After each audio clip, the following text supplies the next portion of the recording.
সেনাপতি ইন্দ্রায়ণ তার অধিরক্ত সৈন্যবাহিনী নিয়ে রক্ত সৈন্যের মোকাবিলায় এগিয়ে গেছে। আর কিছুক্ষণের মধ্যে রুদ্রবাদে পাপিষ্ঠ অত্যাচারী যোগসাধন তার এই ভয়ঙ্কর পরিণাম।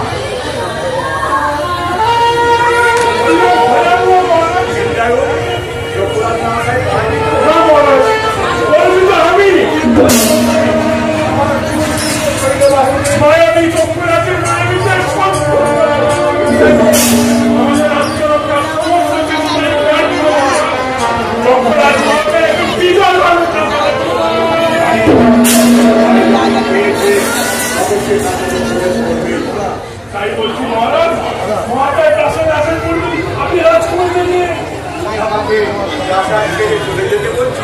রাজকুমারদের সম্রাট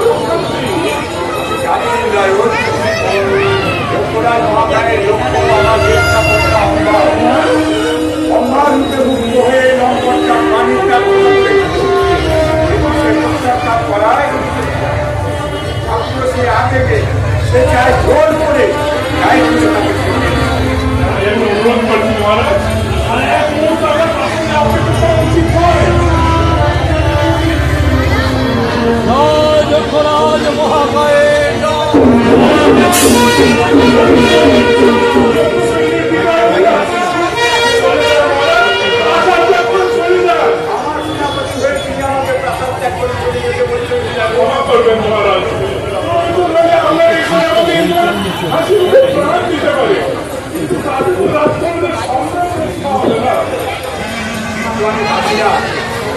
শত্রুর সঙ্গে সম্মুখ সমরের রাম দিতে জানি, কিন্তু প্রাণের ভয়ে রাজপ্রাসাদ থেকে দাঁড়িয়ে যেতেছি।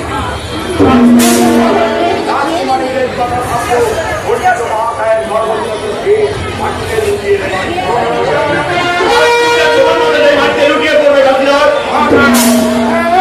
আমি দক্ষরাজ মহাকায়, আমার দক্ষ সৈন্য পৌঁছাবে, তোমার সৈন্য নিশ্চিন্ন হয়ে গেছে।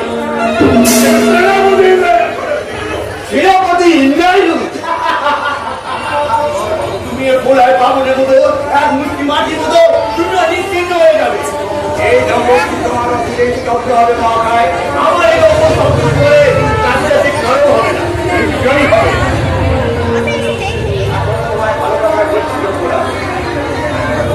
তুমি কেন আমার রাজ্যের রক্তের বন্যা বলতে আমি তো তোমার সঙ্গে বলতে চাইনি।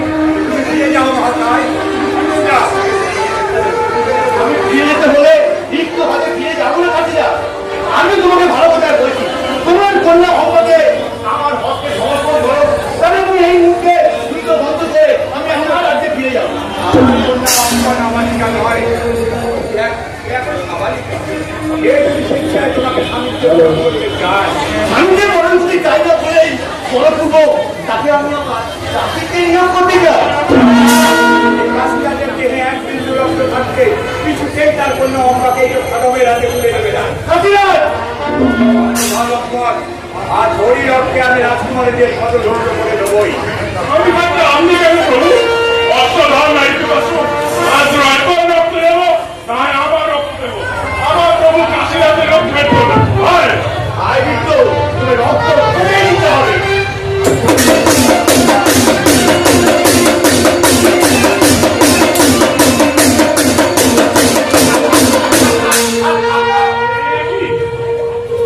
আমাকে মহাকি তুলতে হলো। বলো না, আমি পারলাম না প্রভুকে ঋণ শোধ করতে। ও ভগবান, ও ভগবান। এইবার কাশীরাজ, সেনাপতি পরাজিত হলেও কাশীরাজের এই যুদ্ধ তরবারি রক্তে স্নান করবে লঙ্কন।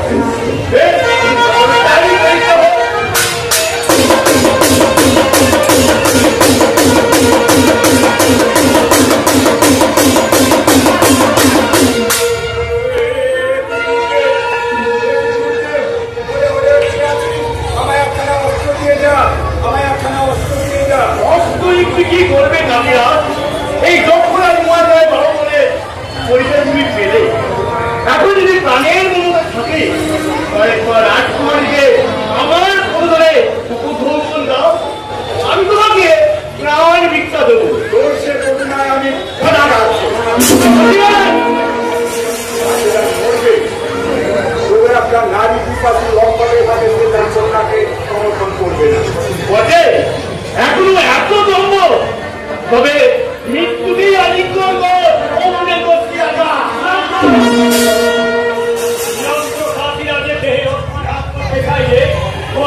সন্দেহ লুটিয়ে পড়বে মাটিতে।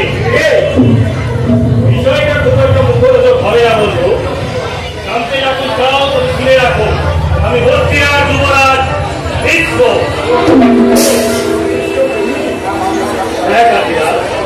আমার গুরু মহর্ষি ভার্গবের আশ্রম থেকে ফেরার পথে সক্ষ সৈন্যদের পৈশাচিক উল্লাস থেকেই সেখানে এমন একটা কিছু ঘটতে পারে সেই অনুমান করেই আমি এখানে এসেছি।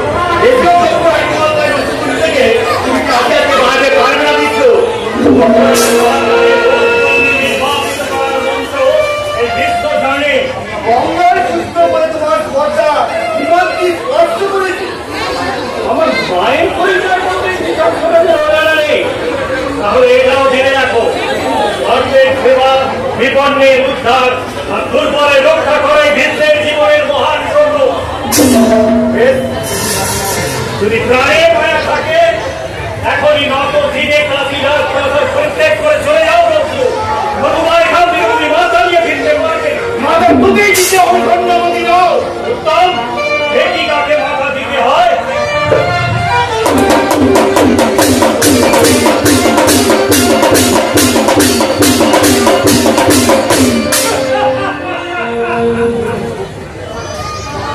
এই শক্তি নিয়ে তুমি বীরত্বের বাহাদুরি দেখাও না। তুমিও বলে তো বিশ্ব এই শত্রুরা যতটা নোয়া তাই কোনো দিনই ভুলবে না। আমি এমন প্রতিরোধ দেব যা থেকে তুমি আগুনের দিকে ছাই হয়ে যাবে, ছাই হয়ে যাবে।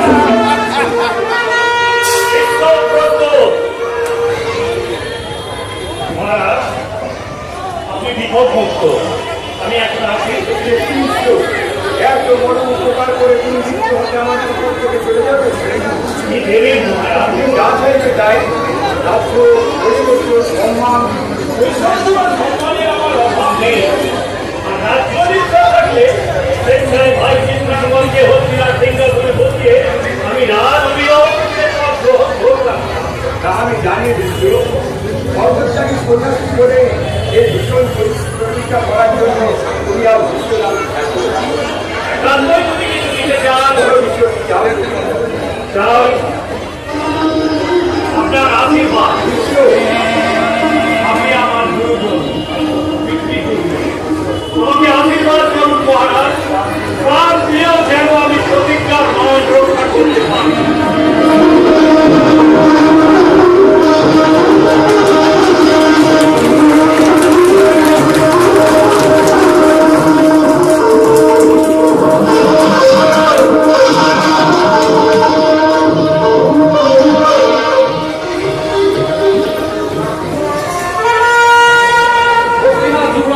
বিশ্বের বিরুদ্ধে সব ঘোরার ক্ষমতায় সবাই বিশ্বের গুণগানে কাশিয়া পঞ্চমে অম্বাবুসার তার অঞ্চলের কথা জেনেই আমি যখন এই রাজস্থানে প্রবেশ করি, কিন্তু ওখানে অম্বাবু মানে কি পরিচয়টার মধ্যে মিথ্যা বললে?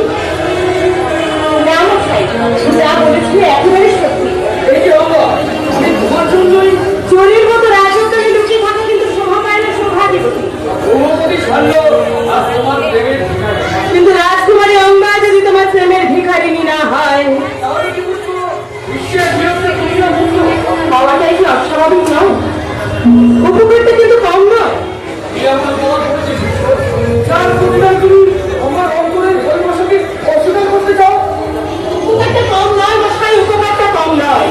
যথা সময় তিনি যদি ওইখানে উপস্থিত না হতেন তাহলে পিতাকে তো মরতে হতোই, আমাদের 3 বোনকেই হয়তো ওই মহাকায়ের পদসেবিকা হতেই থাকতে হতো। তাহলে উপকারটা যদি কত বড় করেছে। তোমার কথা আমি অস্বীকার করছি না আমার, কিন্তু তবু বলছি তুমি যে একদিন আমাকে ভালোবেসেছিলে, কথাও দিয়েছিলে আমাকেই স্বামীকে বরণ করবে। সোনালি বলছি, ভয় কথা তুমি যদি না হলো আমার কথা তোমাকে রাখতেই হবে। অর্থাৎ দুঃসময়ের প্রাণ দেওয়া ছাড়া আমার আর কোনো পথই থাকবে না। আমরা তুমি আমাকে এত ভালোবাসো সৌভাগ্যবতী। মুখটা ফিরে দেখাবার হলে দেখতে সেখানে একজনের মধ্যেই আশা আছে, সে একমাত্র তুমি। তাহলে তুমিও জেনে রাখো সৌভাগ্যবতী, অম্বার অন্তর মন্দিরে একজনেরই আসল টাকা আছে, আর সে হলে তুমি।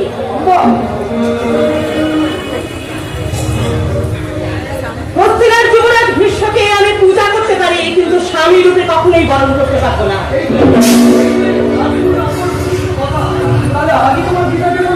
পিতাকে বলি খুব একটা সুবিধা হবে না প্রিয়তম। হ্যাঁ, ঠিকই বলছি।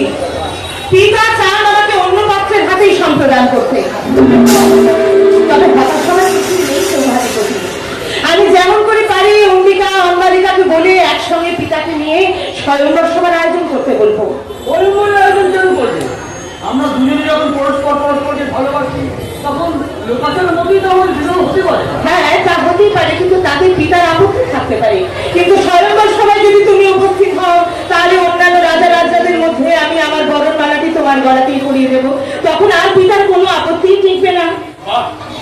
চমৎকার যুক্তি। আমার এই আশাকে বজায় করেই আমি স্বর্গরাজ্যে ফিরে যাচ্ছি। আমরা দেখা হবে সেই স্বয়ংবর সভাতে। আসি। সভাধিপতি যাওয়ার সময় আমার বলে যাচ্ছে আমরা ফকিরানার সাক্ষী রেখে আমাদের বিবাহ না হলো, আজ থেকে তুমি আমার বাসত্ব স্ত্রী আর আমি তোমার স্বামী। আমি আমার জ্ঞানের উন্মেষ থেকে তোমাকে স্বামী বলে জেনে এসেছি। কত অস্তমিত বোধগুলি আমি তোমার অপেক্ষায় সুদীর্ঘ প্রহর গণনা করেছি। আমি জানি আমাদের ভালোবাসা ব্যর্থ হবে না, আমি জানি আমার আশা ব্যর্থ হবে না। অচিরেই এমন একদিন আসবে যেদিন আমি তোমার জন্য গিয়ে উঠবো।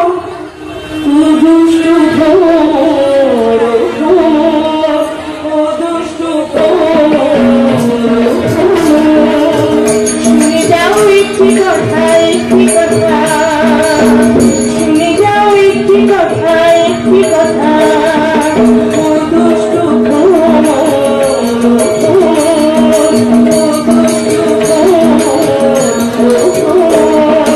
গুনগুনিয়ে গান শুনিয়ে, গুনগুনিয়ে গান শুনিয়ে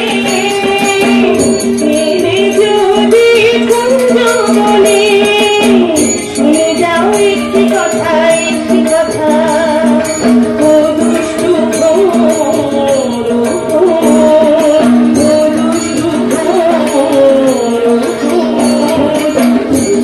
চুপি তুমি আসবে বলে ধরেছি আর আমি পাখি মেলে। চুপি তুমি আসবে বলে ধরেছি আর আমি পাখি মেলে। হৃদয় কারণের পুষ্প তুলে দেখেছি মনের ব্যাকুলতা, শুনে যাও একটি কথা, একটি কথা,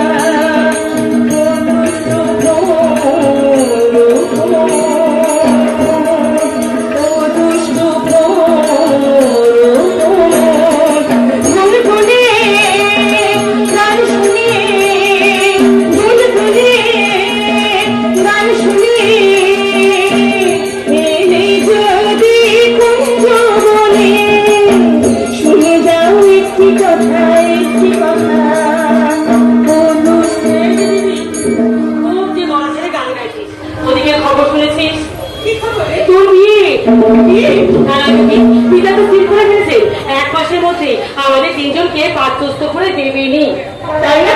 হ্যাঁ, বুঝতেই তো পারছিস। সেদিন আমাদের জন্য যক্ষরাজ মহাকাল কি কাণ্ডটাই না করে গেলে, সে তো জানি। হ্যাঁ ভাই, হস্তিনার বড় যুবরাজ বিশ্বে এসে পড়েছিলেন, নইলে কি যে হতো। তাই বুঝি পিতা আমাদের যত তাড়াতাড়ি সম্ভব এখান থেকে বিদায় করে দিতে চান? তাই তো শুনেছিলে দিদি।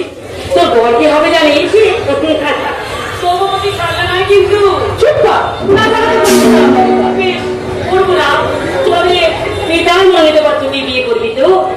বিবাহ যদি করতে হয় তাহলে আমরা আমাদের মনোনীত পাত্রকে বিবাহ করবো। তা কি করে সম্ভব? অসম্ভব নয়। তুমি, আমি আর অম্বিকা মিলে পিতাকে স্বয়ংবর সভার আয়োজন করতে বলিব। স্বয়ংবরা? স্বয়ংবরা শুনে হাঁ করলি যে?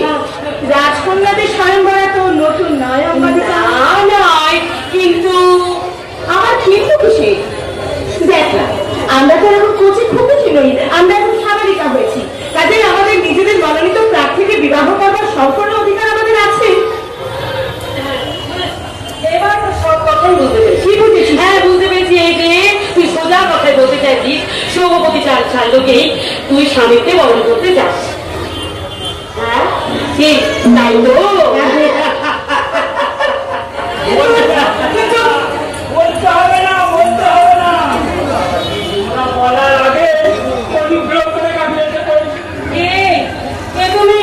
বলছি কত ব্যস্ত কেন? এসে যখন করেছি পরিচয়